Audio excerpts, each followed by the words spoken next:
600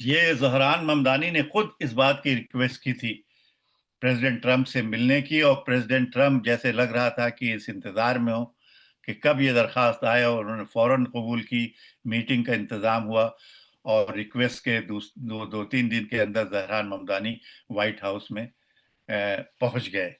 تو یہ میں سمجھتا ہوں کہ بہت زہران اور ٹرمپ جو ہیں وہ دے پریفرڈ پریگمیٹک ریئلٹی اور پولیٹیکل ریٹرک، یعنی انتخابات کے دوران نعرے اور سلوگنز اور جس طرح سے کام چل رہا تھا، ظاہر سی بات ہے اب ہارڈ ریئلٹیز کو فیس کرنے کا وقت آ گیا، تو پولیٹیکل ریٹرک سے ہٹ کر حقیقت پسندی کا مظاہرہ کیا، اور میں سمجھتا ہوں کہ دونوں کا ملنا بہت ضروری تھا۔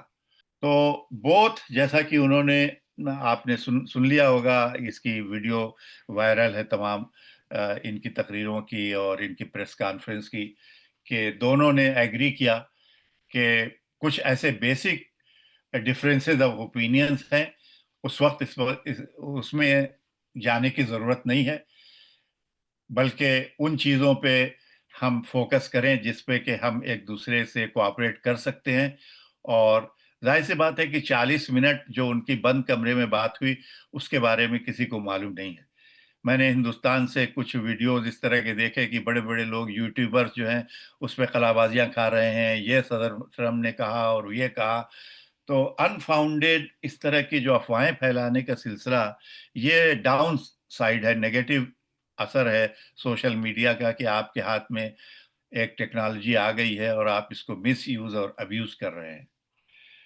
ٹائم میگزین نے لکھا، اور یہ ایک عجیب بات ہے کہ اتنا بڑا یہ واقعہ ہوا، زہران ممدانی کا الیکشن ایک ہسٹورک الیکشن تھا، یعنی ایک شہر کے میئر کے الیکشن پہ نہ صرف یہ کہ پوری امریکہ کی بلکہ پوری دنیا کی نظر تھی، مگر ٹائم میگزین نے اس کے بعد جو دوسرا شمارہ شائع کیا، اس کے سر ورق پہ آپ دیکھ سکتے ہیں کہ زہران ممدانی نظر نہیں آ رہے ہیں، اور انہوں نے آگے کہیں جا کے پیج نمبر 26 پہ وہ بھی ایک بہت ہی ڈسکرپٹ سی ہیڈ لائن لگا کے ان کے بارے میں لکھا۔ تو یہ میڈیا بائس جو ہے اس سے بالکل واضح ہے۔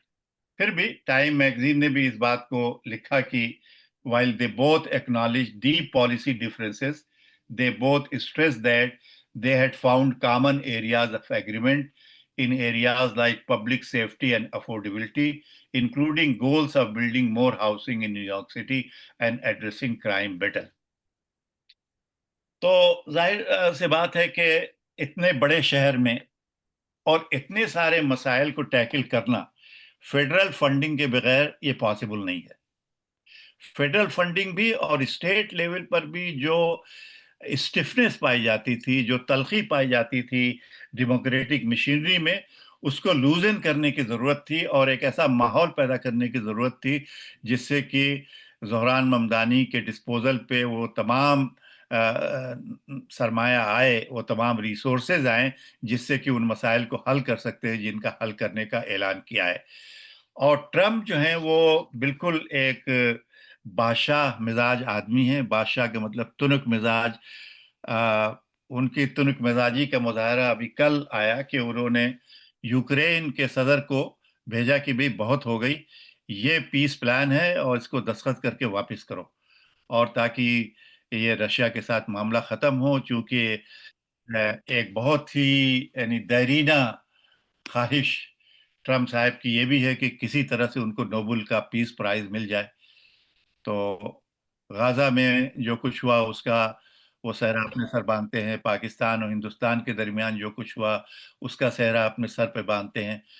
تو یوکرین نے اس کو ریفیوز کر دیا، یوکرین نے کہا کہ اس میں یوکرین کے مسائل کو نظر انداز کیا گیا ہے۔ تو ٹرمپ نے فوراً اعلان کیا کہ 2 لاکھ سے زائد جو یوکرین کے باشندے اللیگل ہیں امریکہ میں، ان کو ہم ڈیپورٹ کرنا شروع کر دیں گے۔ تو اس قسم کے صدر سے ڈیل کرنا ایک ڈپلومیٹک طریقے سے اگر ڈیل نہ کیا جائے تو وہ آپ کے لیے ایک بہت بڑا مسئلہ بن سکتا ہے۔ تو زہران ممدانی نے حقیقت پسندی کا ثبوت دیتے ہوئے آ کے کچھ چیزیں طے کی ہوں گی۔ ظاہر بات ہے ٹرمپ کا مفاد بھی اس میں ہے وابستہ، چونکہ ٹرمپ کی بہت بڑی دولت نیو یارک سٹی کے اندر ہے، اور صدر بننے کے سے پہلے کئی اہم مقدمات میں ٹرمپ کو انڈائٹ کیا گیا تھا، انہیں مجرم قرار دیا گیا تھا. ٹرمپ نے اپنے لوگوں کو جو یہاں کا محکمہ انصاف ہے، وزارت انصاف میں کا انچارج بنا کر ان ججز کو فارغ کر دیا، ان وکلا کو فارغ کر دیا اور ان مقدمات کو دبا دیا. لیکن اگر کوئی دھاکڑ میئر آ جائے تو پھر وہ ٹرمپ کو چیلنج کر سکتا ہے کہ بھئی آپ کے اوپر تو اتنے جرائم ہیں. اور پھر اپسٹین جو یہاں کا بلینائر تھا، جس نے کہ جنسی جرائم کا ایک بازار گرم کر رکھا تھا، اس کی جو فائلز کانگریس نے ابھی پاس کیا ہے کہ وہ فائل جو ہے محکمہ انصاف ان کو ریلیز کرے، جس میں ٹرمپ کا نام بہت پرامیننٹلی آئے گا. اور انہوں نے بھی ان جنسی جرائم میں جو شرکت کی ہے وہ بھی واضح ہوگا. تو اس میں نیو یارک جیسے شہر کے میئر کے ساتھ، بہرحال جو بھی انہوں نے وہ کیا اس پہ میں قیاس آرائی نہیں کرنا چاہتا، اس لیے کہ مجھے معلوم نہیں. لیکن ٹرمپ کا انٹرسٹ اور مفاد، ٹرمپ ایک بہت ہی شروڈ بزنس مین ہے اپنے معاملے میں. وہ کوئی چیز دیتا نہیں ہے جب تک کہ اسے اس سے بڑی چیز حاصل نہ ہو جائے. تو بہرحال ان دونوں کی ملاقات ہوئی، اور میں سمجھتا ہوں کہ ٹو بگن ود، اور ایک چیز اور میں منشن کرنا چاہتا ہوں جو آپ لوگوں نے بھی نوٹ کی ہوگی، کہ جب ایک سوال کیا گیا زہران ممدانی سے کہ آپ نے اپنے کیمپین کے دوران مستقل ٹرمپ کو ایک فاشسٹ کہا ہے، تو کیا اب بھی آپ ایسا ہی سمجھتے ہیں؟ تو ٹرمپ کو معلوم تھا کہ زہران ممدانی کا جواب کیا ہوگا، تو ٹرمپ نے اس کو پری ایمپٹ کرنے کے لیے کہا you can say yes yes you can say یس. مطلب یہ کہ مجھے کوئی برا نہیں لگے گا، حالانکہ اسے برا تو بہت لگ رہا ہوگا، لیکن یہ کہ اس نے کہا کہ یو کین سے یس، اور پھر وہ آگے بڑھ گیا. تو یہ ایک بہرحال میں سمجھتا ہوں کہ سیاست میں اس طرح کی ڈپلومیسی کی ضرورت ہوتی ہے، اور زہران ممدانی جیسے شخص سے مجھے اب پوری امید ہے کہ وہ اپنے ایجنڈے پہ قائم رہتے ہوئے آگے بڑھیں گے. اور اب جو اگلا حصہ ہے آج کے موضوع کا، اس کی طرف میں جانا چاہتا ہوں، جس میں کہ اس اسٹریٹجی کا اور زیادہ میں ذکر کروں گا.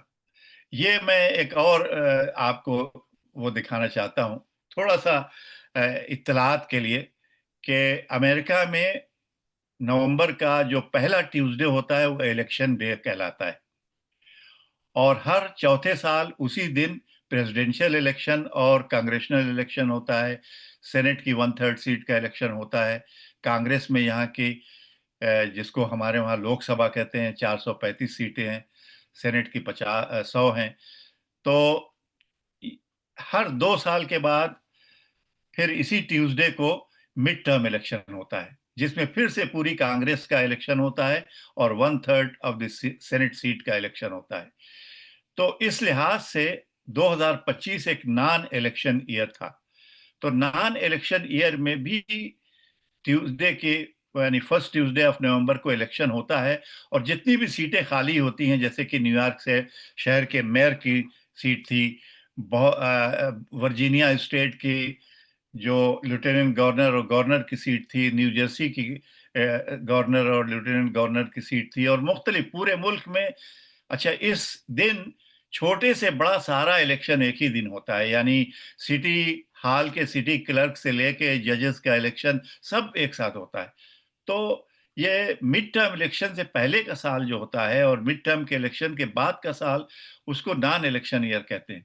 تو اس نان الیکشن ایئر میں ممدانی کی وجہ سے یہ ایک بہت ہی ہمہ ہمی کا الیکشن ہوا.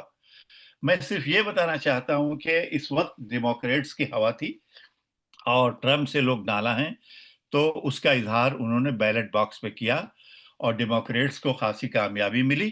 اسی کے ساتھ ساتھ پورے ملک میں نان الیکشن ایئر میں بھی 37 مسلمان کینڈیڈیٹ کامیاب ہوئے، جو آپ کو یہاں پہ نظر آ رہے ہیں. اس میں زہران ممدانی کے علاوہ جو سب سے زیادہ اسٹیٹ وائڈ ریس تھی وہ ورجینیا کی lieutenant governor Mrs Ghazala Hashmi, جو حیدرآبادی نژاد ہیں لیکن اسٹیٹ سینٹ کی ممبر تھیں. اور یہ اسٹیٹ وائڈ